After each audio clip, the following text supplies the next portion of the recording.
ഷിർക്കുണ്ടോ? ഇബാദത്തുകൾ നിന്റെ പക്കലില്ല തന്നെ. ഇതിപ്പോൾ ഏതാണ്ട് നമ്മൾക്ക് ആർക്കും സംശയമില്ലാത്ത കാര്യം. സമസ്തക്കും സുന്നിക്കും മുജാഹിദിനും ജമാഅത്തിനും തബ്ലീഗിനും ഒരാൾക്കും സംശയമില്ലാത്ത കാര്യമാണ് ഈ പറഞ്ഞത്. ഷിർക്ക് ചെയ്താൽ അവൻ ഇസ്ലാമിൽ നിന്ന് പുറത്തു പോകും. ഇത് ഒരാൾക്കും സംശയമില്ല.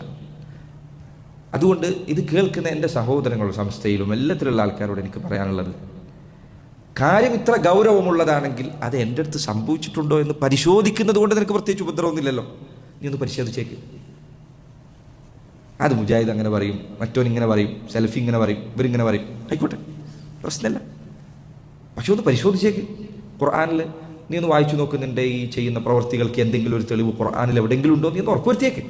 ഉറപ്പുവരുത്തുന്നത് കൊണ്ട് നിനക്ക് എന്തെങ്കിലും ഉപദ്രവം സംഭവിക്കാനുണ്ടോ? ഉറപ്പുവരുത്തുന്നത് കൊണ്ട് ഒന്ന് പരീക്ഷിച്ച് ഉറപ്പുവരുത്തുന്നത് പ്രത്യേകിച്ച് തെറ്റൊന്നുമില്ലല്ലോ. നിനക്ക് ഉറപ്പുവരുത്താലോ നീ ചെയ്യുന്ന, നീ ജാറത്തിൽ പോകുന്നത്, നീ മൊഹിദ്ദീൻ ഷെയ്ഖെ കാക്കണേ എന്ന് പറയുന്നത്, മുഹമ്മദ് നബിയെ എൻ്റെ പ്രയാസങ്ങൾ നീക്കണേ എന്ന് പറയുന്നത്, അത് ഖുർആനിലുള്ള കാര്യമാണെങ്കിൽ നീ പഠിക്കണ്ട, നീ സമാധാനമായിട്ട് മരിച്ചോ. അതില്ലാത്തതാണെങ്കിൽ നിനക്ക് ഈ അപകടത്തിൽ നിന്നൊന്ന് രക്ഷപ്പെടാലോ. നീ ഒന്ന് പരിശോധിച്ചേക്ക്. അതുകൊണ്ട് ഞാൻ വീണ്ടും പറയട്ടെ, മുസ്ലിങ്ങളായ എൻ്റെ പ്രിയപ്പെട്ടവരെ, നിങ്ങൾ ഉസ്താദുമാർ പറയുന്നത് തൊണ്ട തൊടാതെ വിഴുങ്ങുന്നതിന് മുമ്പ് ഒന്ന് പരിശോധിക്കുക.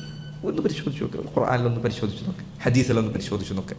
ഇന്ന് കാലത്ത് വിജ്ഞാനം, ഏത് വിജ്ഞാനവും വിരൽത്തുമ്പറ്റാൻ എന്തു പഠിക്കാനുള്ള അവസരമുണ്ട്. അപ്പോൾ അത് ശ്രമിച്ചു നോക്കുക.